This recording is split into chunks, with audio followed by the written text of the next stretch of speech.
Hello, LearnPress users. Do you want to apply negative marks for each wrong question in the quiz from the student? Then here is the solution. Go to the LearnPress in WordPress admin area. Then click on Quizzes link. Here you can find the list of the published quizzes.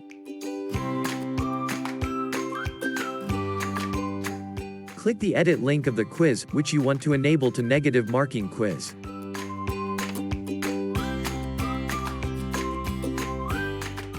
Scroll down to the General Settings section.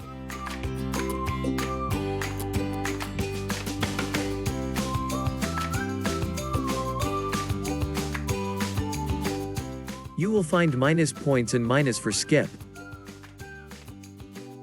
In the minus point option, you have to put a number of how many points minus for each wrong question in the quiz. And you can also enable minus points for skipped questions by ticking the checkbox. That's it. Your quiz is enabled to deduct the points for each wrong question. Please subscribe to our channel for more videos related to LearnPress and please click the bell icon.